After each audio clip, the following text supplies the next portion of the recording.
संज्ञा से 2 से 3 नंबर का क्वेश्चन यहाँ से पूछा जाता है। तो चलिए आज हम लोग संज्ञा को क्लियर करते हैं।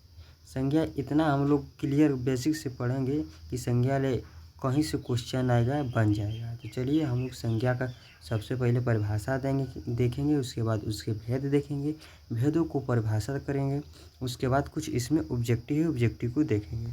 तो चलिए देखिए, संज्ञा है, संज्ञा किसे कहते हैं, संज्ञा किसे कहते हैं। देखिए जिनको पता है तो वो कमेंट में लिख सकते हैं, जिनको नहीं पता है वो देखिए संज्ञा क्या होता है। देखिए किसी व्यक्ति, वस्तु, स्थान, समूह व भाव के नाम को संज्ञा कहा जाता है। यानी कहने का मतलब यह है कि दुनिया में जितनी भी चीज़ें हैं और उनका नाम रख दिया गया हो वह संज्ञा कहलाता है। देखिए उदाहरण, यानी जैसे में राम हो गया, सीता, गांधी जी, नेहरू, राधा, लड़का, लड़की, कुत्ता, बिल्ली, किताब, सुंदरता, बुद्धिमान, प्रेम, क्रोध, दुखी, दुखी, सेना, टोली, वर्ग, समूह, पानी, दूध, सोना, चांदी आदि, ये जितना है उतना सब संज्ञा है। देखिए अब संज्ञा का परिभाषा हम लोग देख लिए हैं, अब संज्ञा का भेद के बारे में जानते हैं। तो चलिए संज्ञा के भेद को देखते हैं। देखिए संज्ञा को मुख्य रूप से 5 प्रकार होता है। प्रकार कहें चाहे भेद कहें, बात एक ही है, प्रकार या भेद। देखिए संज्ञा के 5 प्रकार होता है। पहला है व्यक्तिवाचक संज्ञा, दूसरा जातिवाचक संज्ञा, तीसरा भाववाचक संज्ञा, चौथा समूहवाचक संज्ञा और पांचवा द्रव्यवाचक संज्ञा। देखिए व्यक्तिवाचक किसे कहते हैं, व्यक्तिवाचक उसे कहते हैं जिनमें खास व्यक्ति वस्तु का बात होता है। जातिवाचक क्या होता है, जातिवाचक मतलब पूरी जाति का बोध हो। देखिए अभाववाचक, भाववाचक में जैसे सुंदरता हो जाएगा, बुढ़ापा, यही सब भाववाचक में आता है। समूहवाचक यानी झुंड को कहते हैं, कहीं 10 व्यक्ति हैं, मेला है, यह समूहवाचक हो जाएगा। द्रव्यवाचक का मतलब होता है कि किसी चीज़ को मापने तोलने की प्रक्रिया को द्रव्यवाचक कहते हैं। चलिए तो हम एक एक करके सभी का परिभाषा जानते हैं। देखिए पहला है व्यक्तिवाचक संज्ञा। व्यक्तिवाचक संज्ञा किसे कहते हैं, देखिए जो शब्द किसी विशेष व्यक्ति, वस्तु व स्थान का बोध कराता है उसे व्यक्तिवाचक कहते हैं। यानी विशेष यानी किसी खास व्यक्ति वस्तु का बारे में बताता है। जैसे में ये महात्मा गांधी, गंगा, हिमालय। जिन व्यक्तियों को नहीं समझ में आ रहा है कृपया समझने पर ध्यान दें। देखिए व्यक्तिवाचक हो गया। अब जातिवाचक किसे कहते हैं, जातिवाचक संज्ञा। समझ में आ रहा है तो क्लास को लाइक कर दीजिए और सेशन को सब्सक्राइब कर दीजिए। देखिए जातिवाचक संज्ञा जो शब्द किसी पूरी जाति या वर्ग का बोध कराता है, जैसे लड़का, गाय, नदी, पहाड़। कहने का यह अर्थ है कि जातिवाचक संज्ञा पूरी जाति का बोध कराता है, उसे जातिवाचक संज्ञा कहते हैं। ठीक है, 3 नंबर है, तीसरा नंबर में कि भाववाचक संज्ञा। भाववाचक संज्ञा किसे कहते हैं, चलिए हम लोग जानते हैं कि भाववाचक संज्ञा को किसे कहते हैं। देखिए जो किसी गुण, भाव, दशा या अवस्था का बोध कराता है उसे भाववाचक संज्ञा कहते हैं। देखिए उदाहरण के लिए हो जाएगा मिठास, बचपन, क्रोध और सब बहुत उदाहरण है। देखिए अब चौथा है द्रव्यवाचक संज्ञा। द्रव्यवाचक संज्ञा किसे कहते हैं, द्रव्यवाचक संज्ञा जिनसे किसी धातु, द्रव्य या पदार्थ का बोध होता हो उसे द्रव्यवाचक संज्ञा कहते हैं। द्रव्यवाचक संज्ञा यानी सोना, पानी, दूध, यह द्रव्यवाचक संज्ञा है। देखिए सोना, पानी को हम लोग लीटर में नापते हैं, दूध को नापते हैं, सोना को तौलते हैं। तो ये तौलने और चोखने की प्रक्रिया को द्रव्यवाचक कहा जाता है। 5 नंबर है कि समूहवाचक संज्ञा किसे कहते हैं, समूहवाचक संज्ञा किसे कहते हैं। तो चलिए हम लोग जानते हैं कि समूहवाचक क्या होता है। देखिए जो किसी पूरे समूह या समुदाय का बोध कराता है उसे समूहवाचक संज्ञा कहते हैं। जैसे में सेना, कक्षा, भीड़, मेला भी हो जाएगा, मेला, वर्ग भी हो जाएगा, बहुत उदाहरण हो जाएगा।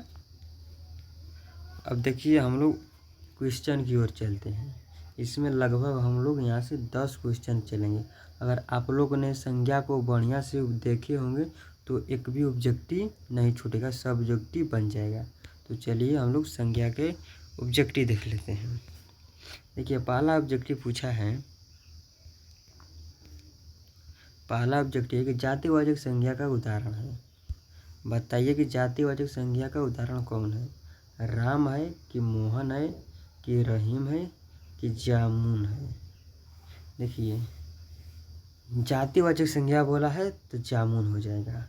ऑप्शन नंबर इसका डी हो जाएगा, लेकिन द लिखा है तो द हम लोग लिखेंगे। दूसरा नंबर क्वेश्चन है कि कोमलता कौन सी संज्ञा है? कोमलता में कौन सी संज्ञा है? हमने ऊपर पढ़े थे कि जातिवाचक में पूरी जाति का बोध हो जाएगा, तो ये होबे नहीं करेगा। देखिए कोमलता भाववाचक में हम पढ़े थे कि भाववाचक में हो जाएगा बुढ़ापा, कोमलता, बचपना, यह सब भाववाचक में आता है। ऑप्शन नंबर 20 का राइट आंसर हो जाएगा। चलिए 3 नंबर हम लोग ऑब्जेक्टिव देखते हैं। 3 नंबर बोला है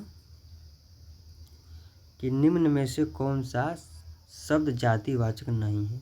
देखिए नहीं बोला है, नहीं पर हमको ध्यान देना है।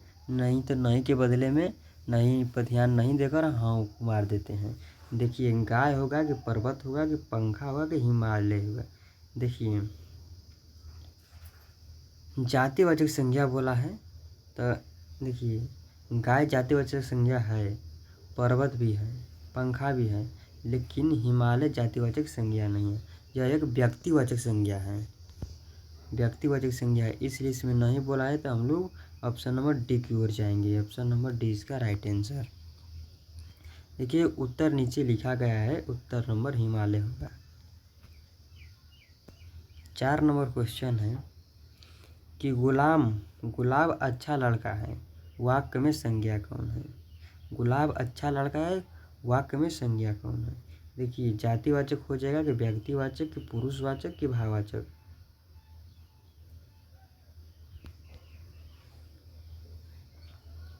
देखिए हम लोग पुरुषवाचक तो पढ़े नहीं थे, इसको तो ऐसे ही काट दीजिए, ठीक है। देखिए इसका राइट आंसर हो जाएगा गुलाब किसी खास लड़के का नाम है, इसलिए व्यक्तिवाचक हो जाएगा। ऑप्शन नंबर बी की ओर जाएंगे।